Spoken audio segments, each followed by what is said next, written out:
ओम शांति। आज के अव्यक्त महावाक्य है 31 दिसंबर 1992 के। मुरली का टाइटल है सफलता प्राप्त करने का सहज साधन, सब कुछ सफल करो। अपने सर्व खजानों को सफल करने की लगन में मगन रहने वाले बच्चों प्रति नव जीवन दाता बाप दादा बोले, आज नव जीवन देने वाले रचता बाप अपने नव जीवन बनाने वाले बच्चों को देख रहे हैं। यह नव जीवन अर्थात श्रेष्ठ ब्राह्मण जीवन है ही नव युग की रचना करने के लिए। तो हर ब्राह्मण आत्मा की नई जीवन नव युग लाने के लिए ही है, जिसमें सब नया ही नया है। प्रकृति भी सतोप्रधान अर्थात नई है। दुनिया के हिसाब से नया वर्ष मनाते हैं, नए वर्ष की बधाइयाँ देते हैं व एक दो को नए वर्ष की निशानी गिफ्ट भी देते हैं। लेकिन बाप और आप नवयुग की मुबारक देते हो, सर्व आत्माओं को खुशखबरी सुनाते हो कि अब नवयुग अर्थात गोल्डन दुनिया, सत्युग व स्वर्ग आया कि आया। यही सेवा करते हो ना, यही खुशखबरी सुनाते हो ना।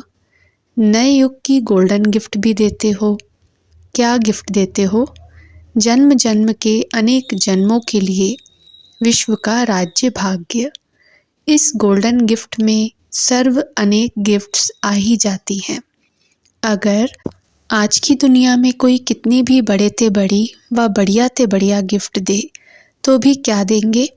अगर कोई किसको आजकल का ताज व तख्त भी दे दे, वह भी आपकी सतोप्रधान गोल्डन गिफ्ट के आगे क्या है? बड़ी बात है क्या? नवजीवन रचता बाप ने आप सभी बच्चों को यह अमूल्य अविनाशी गिफ्ट दे दी है। अधिकारी बन गए हो ना।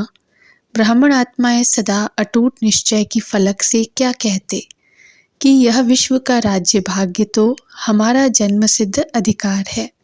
इतनी फलक है ना, यह कभी कम हो जाती, कभी ज़्यादा हो जाती। निश्चय है और निश्चित है। इस अधिकार की भावी को कोई टाल नहीं सकता। निश्चय बुद्धि आत्माओं के लिए यह निश्चित भावी है। निश्चित है ना, यह कुछ चिंता है, पता नहीं मिलेगा या नहीं। कभी संकल्प आता है। अगर ब्राह्मण है तो निश्चित है, ब्राह्मण सो फरिश्ता, फरिश्ता सो देवता।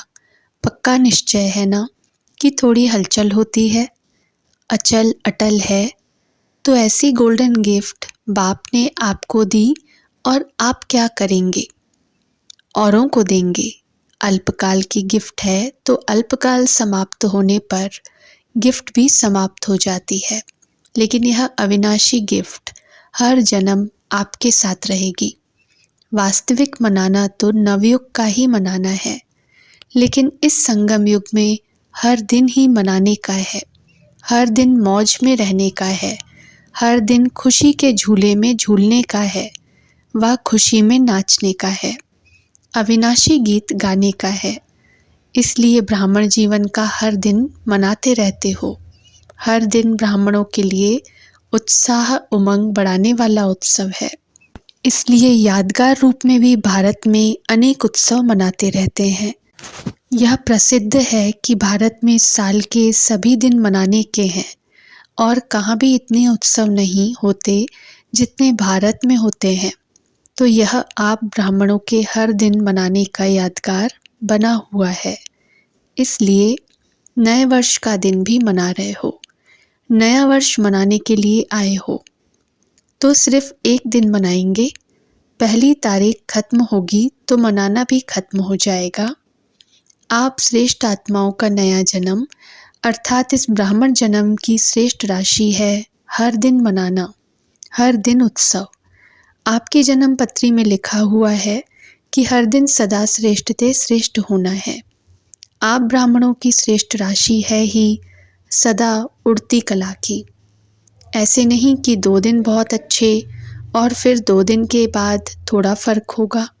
मंगल अच्छा रहेगा, गुरुवार उससे अच्छा रहेगा, शुक्रवार फिर विघ्न आएगा। ऐसी राशि आपकी है क्या? जो हो रहा है वह भी अच्छा और जो होने वाला है वह और अच्छा। इसको कहते हैं ब्राह्मणों के उड़ती कला की राशि। ब्राह्मण जीवन की राशि बदल गई क्योंकि नया जन्म हुआ ना, तो इस वर्ष हर रोज़ अपनी श्रेष्ठ राशि देख प्रैक्टिकल में लाना। दुनिया के हिसाब से यह नया वर्ष है और आप ब्राह्मणों के हिसाब से विशेष अव्यक्त वर्ष मना रहे हो। नया वर्ष अर्थात अव्यक्त वर्ष का आरंभ कर रहे हो। तो इस नए वर्ष का व अव्यक्त वर्ष का विशेष स्लोगन सदा यही याद रखना कि सदा सफलता का विशेष साधन है हर सेकंड को, हर श्वास को, हर खजाने को सफल करना। सफल करना ही सफलता का आधार है। किसी भी प्रकार की सफलता, चाहे संकल्प में, बोल में, कर्म में, संबंध संपर्क में, सर्व प्रकार की सफलता अनुभव करने चाहते हो तो सफल करते जाओ, व्यर्थ नहीं जाए। चाहे स्व के प्रति सफल करो, चाहे और आत्माओं के प्रति सफल करो, तो ऑटोमेटिकली सफलता की खुशी की अनुभूति करते रहेंगे। क्योंकि सफल करना अर्थात वर्तमान के लिए सफलता और भविष्य के लिए जमा करना है। जितना इस जीवन में समय सफल करते हो, तो समय की सफलता के फल स्वरूप राज्य भाग्य का फुल समय राज्य अधिकारी बनते हो। हर श्वास सफल करते हो, इसके फलस्वरूप अनेक जन्म सदा स्वस्थ रहते हो। कभी चलते चलते श्वास बंद नहीं होगा, हार्ट फेल नहीं होगा। एक गुणा का 1000 गुणा सफलता का अधिकार प्राप्त करते हो। इसी प्रकार से सर्व खजाने सफल करते रहते हो। इसमें भी विशेष ज्ञान का खजाना सफल करते हो। ज्ञान अर्थात समझ। इसके फलस्वरूप ऐसे समझदार बनते हो जो वहाँ भविष्य में अनेक वजीरों की राय नहीं लेनी पड़ती। स्वयं ही समझदार बन राज्य भाग्य चलाते हो। दूसरा खजाना है सर्व शक्तियों का खजाना। जितना शक्तियों के खजाने को कार्य में लगाते हो, सफल करते हो, उतना आपके भविष्य राज्य में कोई शक्ति की कमी नहीं होती। सर्व शक्तियाँ स्वतः ही अखंड, अटल, निर्विघ्न कार्य की सफलता का अनुभव कराती हैं। कोई शक्ति की कमी नहीं। धर्म सत्ता और राज्य सत्ता दोनों ही साथ साथ रहती हैं। तीसरा है सर्व गुणों का खजाना। इसके फलस्वरूप ऐसे गुणमूर्त बनते हो जो आज लास्ट समय में भी आपके जड़ चित्र का गायन सर्वगुण संपन्न देवता के रूप में हो रहा है। ऐसे हर एक खजाने की सफलता के फलस्वरूप का मनन करो। समझा? आपस में इस पर रूह रिहान करना, तो इस अव्यक्त वर्ष में सफल करना और सफलता का अनुभव करते रहना। यह अव्यक्त वर्ष विशेष ब्रह्मा बाप के स्नेह में मना रहे हो, तो स्नेह की निशानी है। जो स्नेही को प्रिय, वह स्नेह करने वाले को भी प्रिय हो। तो ब्रह्मा बाप का स्नेह किससे रहा? मुरली से। सबसे ज़्यादा प्यार मुरली से रहा ना, तब तो मुरलीधर बना। भविष्य में भी इसलिए मुरलीधर बना। मुरली से प्यार रहा तो भविष्य श्री कृष्ण रूप में भी मुरली निशानी दिखाते हैं। तो जिससे बाप का प्यार रहा, उससे प्यार रहना, यह है प्यार की निशानी। सिर्फ कहने वाले नहीं, ब्रह्मा बाप बहुत प्यारा था भी और है भी, लेकिन निशानी जिससे ब्रह्मा बाप का प्यार रहा, अब भी है, उससे प्यार सदा दिखाई दे, इसको कहेंगे ब्रह्मा बाप के प्यारे। नहीं तो कहेंगे नंबर वार प्यारे। नंबर 1 नहीं कहेंगे, नंबर वार कहेंगे। अव्यक्त वर्ष का लक्ष्य है बाप के प्यार की निशानियाँ प्रैक्टिकल में दिखाना। यही मनाना है, जिसको दूसरे शब्दों में कहते हो बाप समान बनना। जो भी कर्म करो, विशेष अंडरलाइन करो कि कर्म के पहले, बोल के पहले, संकल्प के पहले चेक करो कि यह ब्रह्मा बाप समान है, यह प्यार की निशानी है।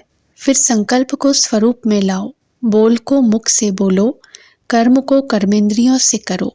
पहले चेक करो, फिर प्रैक्टिकल करो। ऐसे नहीं कि सोचा तो नहीं था लेकिन हो गया। नहीं, ब्रह्मा बाप की विशेषता विशेष यही है, जो सोचा वह किया, जो कहा वह किया। चाहे नया ज्ञान होने के कारण अपोजिशन कितनी भी रही, लेकिन अपने स्वमान की स्मृति से, बाप के साथ की समर्थी से और दृढ़ता निश्चय के शस्त्रों से शक्ति से अपनी पोजीशन की सीट पर सदा अचल अटल रहे। तो जहाँ पोजीशन है वहाँ अपोजिशन क्या करेगी? अपोजिशन पोजीशन को दृढ़ बनाती है, हिलाती नहीं और दृढ़ बनाती है, जिसका प्रैक्टिकल विजयी बनने का सबूत स्वयं आप हो और साथ साथ चारों ओर की सेवा का सबूत है। जो पहले कहते थे कि यह धमाल करने वाले हैं, वे अब कहते हैं कमाल करके दिखाई है। तो यह कैसे हुआ? अपोजिशन को श्रेष्ठ पोजीशन से समाप्त कर दिया। तो अब इस वर्ष में क्या करेंगे? जैसे ब्रह्मा बाप ने निश्चय के आधार पर, रूहानी नशे के आधार पर निश्चित भावी के ज्ञाता बन सेकंड में सब सफल कर दिया, अपने लिए नहीं रखा, सफल किया, जिसका प्रत्यक्ष सबूत देखा कि अंतिम दिन तक तन से पत्र व्यवहार द्वारा सेवा की, मुख से महावाक्य उच्चारण किए, अंतिम दिवस भी समय संकल्प शरीर को सफल किया। तो स्नेह की निशानी है सफल करना। सफल करने का अर्थ ही है श्रेष्ठ तरफ लगाना। तो जब सफलता का लक्ष्य रखेंगे तो व्यर्थ स्वतः ही खत्म हो जाएगा, जैसे रोशनी से अंधकार स्वतः ही खत्म हो जाता है। अगर यही सोचते रहो कि अंधकार को निकालो तो टाइम भी वेस्ट, मेहनत भी वेस्ट। ऐसी मेहनत नहीं करो। आज क्रोध आ गया, आज लोभ आ गया, आज व्यर्थ सुन लिया, बोल दिया, आज व्यर्थ हो गया। इसको सोचते सोचते, मेहनत करते दिल शिकस्त हो जाएंगे। लेकिन सफल करना है, इस लक्ष्य से व्यर्थ स्वतः ही खत्म हो जाएगा। यह सफल करने का लक्ष्य रखना मानो रोशनी करना है, तो अंधकार स्वतः ही खत्म हो जाएगा। समझा? अव्यक्त वर्ष में क्या करना है? बाप दादा भी देखेंगे कि नंबर 1 प्यारे बनते हैं या नंबर वार प्यारे बनते हैं। सभी नंबर 1 बनेंगे। डबल विदेशी क्या बनेंगे? नंबर 1 बनेंगे। नंबर 1 कहना बहुत सहज है, लेकिन लक्ष्य दृढ़ है तो लक्षण अवश्य आते हैं। लक्ष्य लक्षण को खींचता है। अब आपस में प्लान बनाना, सोचना। बाप दादा खुश हैं। अगर सब नंबर 1 बन जाएं तो बहुत खुश हैं। फर्स्ट डिवीज़न तो लंबा चौड़ा है, बन सकते हो। फर्स्ट डिवीज़न में सब फर्स्ट होते हैं। तो नए वर्ष की यह मुबारक हो कि सभी नंबर 1 बनेंगे। व्यर्थ पर विन करेंगे तो 1 आएंगे। व्यर्थ पर विन नहीं करेंगे तो 1 नहीं बनेंगे। अभी भी व्यर्थ का खाता है, किसका संकल्प में, किसका बोल में, किसका संबंध संपर्क में। अभी पूरा खाता खत्म नहीं हुआ है, इसलिए कभी कभी निकल आता है, लेकिन लक्ष्य अपनी मंजिल को अवश्य प्राप्त कराता है। व्यर्थ को स्टॉप कहा और स्टॉप हो जाए। जब स्टॉप करने की शक्ति आएगी तो जो पुराने खाते का स्टॉक है वह खत्म हो जाएगा। इतनी शक्ति हो। परमात्म सिद्धि है। रिद्धि सिद्धि वाले अल्पकाल का चमत्कार दिखाते हैं और आप परमात्म सिद्धि वाले विधि द्वारा सिद्धि को प्राप्त करने वाले हो। परमात्म सिद्धि क्या नहीं कर सकती? स्टॉप सोचा और स्टॉप हुआ। इतनी शक्ति है। या स्टॉप कहने के बाद भी 1-2 दिन भी लग जाते तो 1 घंटा 10 घंटा भी लग जाता है। स्टॉप तो स्टॉप, तो यही निशानी बाप को देनी है। समझा? सेवा की सफलता व प्रत्यक्षता तो ड्रामानुसार बढ़ती जाएगी। बढ़ रही है ना अभी? पहले आप निमंत्रण देते थे, अभी वे आपको निमंत्रण देते हैं। तो सेवा के सफलता की प्रत्यक्षता हो रही है ना? आप लोगों को कोई स्टेज मिलने की व डिग्री मिलने की आवश्यकता नहीं है, लेकिन यह सेवा की प्रत्यक्षता है। भगवान की डिग्री के आगे यह डिग्री क्या है? उदयपुर विश्वविद्यालय ने दादी जी को मानद डॉक्टरेट की डिग्री दी है, लेकिन यह भी प्रत्यक्षता का साधन है। साधन द्वारा सेवा की प्रत्यक्षता हो रही है। बनी बनाई स्टेज मिलनी ही है। वह भी दिन आना ही है जो यह धर्म नेताएं भी आपको आमंत्रित करके चीफ गेस्ट आपको ही बनाएंगे। अभी थोड़ा बाहर की रूपरेखा में उनको रखना पड़ता है, लेकिन अंदर में महसूस करते हैं कि इन पवित्र आत्माओं को सीट मिलनी चाहिए। राजनेता तो कह भी देते हैं कि हमको चीफ गेस्ट बनाते हो, यह तो आप ही बनते तो बेहतर होता। लेकिन ड्रामा में नाम उन्हों का, काम आपका हो जाता है। जैसे सेवा में प्रत्यक्षता होती जा रही है, विधि बदलती जा रही है, ऐसे हर एक अपने में संपूर्णता और संपन्नता की प्रत्यक्षता करो। अभी इसकी आवश्यकता है और अवश्य संपन्न होनी ही है। कल्प कल्प की निशानी आपकी सिद्ध करती है कि सफलता हुई ही पड़ी है। यह विजय माला क्या है? विजयी बने हैं, सफलता मूर्त बने हैं, तब तो निशानी है ना। इस भावी को टाल नहीं सकते। कोई कितना भी सोचे कि अभी तो इतने तैयार नहीं हुए हैं, अभी तो खिटखिट हो रही है, इसमें घबराने की ज़रूरत नहीं। कल्प कल्प के सफलता की गारंटी यह यादगार है। क्या होगा, कैसे होगा, इस क्वेश्चन मार्क की भी आवश्यकता नहीं है। होना ही है, निश्चित है ना। निश्चित भावी को कोई हिला नहीं सकता। अगर नाव और खिवैया मजबूत है तो कोई भी तूफान आगे बढ़ाने का साधन बन जाता है। तूफान ही तोहफा बन जाता है। इसलिए यह बीच बीच में बाय प्लॉट्स होते रहते हैं, लेकिन अटल भावी निश्चित है। इतना निश्चय है या थोड़ा कभी नीचे ऊपर देखते हो तो घबरा जाते हो, पता नहीं कैसे होगा, कब होगा। क्वेश्चन मार्क आता है, यह तूफान ही तोहफा बनेगा, समझा। इसको कहा जाता है निश्चय बुद्धि विजयी। सिर्फ फॉलो फादर। अच्छा, सर्व अटल निश्चय बुद्धि विजयी आत्माएं, सदा हर खजाने को सफल करने वाले सफलता मूर्त आत्माएं, सदा ब्रह्मा बाप को हर कदम में सहज फॉलो करने वाले, सदा नई जीवन और नवयुग की स्मृति में रहने वाली समर्थ आत्माएं, सदा स्वयं में बाप के स्नेह की निशानियों को प्रत्यक्ष करने वाली विशेष आत्माओं को श्रेष्ठ परिवर्तन की अव्यक्त वर्ष की मुबारक याद, प्यार और नमस्ते। दादियों से मुलाकात। ड्रामा का दृश्य देख हर्षित हो रही होना। वाह ड्रामा वाह, वाह बाबा वाह। यही गीत अनादि अविनाशी चलते रहते हैं। बच्चे बाप को प्रत्यक्ष करते हैं और बाप शक्ति सेना को प्रत्यक्ष करते हैं। अच्छी सेवा रही, नई रूपरेखा तो होनी ही है। ऐसे ही सबके मुख से बाबा बाबा शब्द निकलता रहे, क्योंकि विश्व पिता है। ब्राह्मण आत्माओं के दिल से, मुख से तो बाबा निकलता ही है, लेकिन सर्व आत्माओं के दिल से व मुख से बाबा निकले तब तो समाप्ति होना। चाहे अहो प्रभु के रूप में निकले, चाहे वाह बाबा के रूप में निकले, लेकिन बाबा शब्द का परिचय मिलना तो है ही। तो अभी यही सेवा का साधन अनुभव किया कि एक माई कितनी सेवा कर सकता है। संदेश देने का कार्य तो हो ही जाता है ना। तो अभी माइक तैयार करने हैं। यह राजस्थान के राज्यपाल डॉक्टर एम चन्ना रेड्डी सैंपल हैं। फिर भी माइक तैयार करने में भारत ने नंबर तो ले ही लिया। ऐसे तैयार करना है अभी। राजस्थान का माइक आबू ने तैयार किया है, राजस्थान ने नहीं।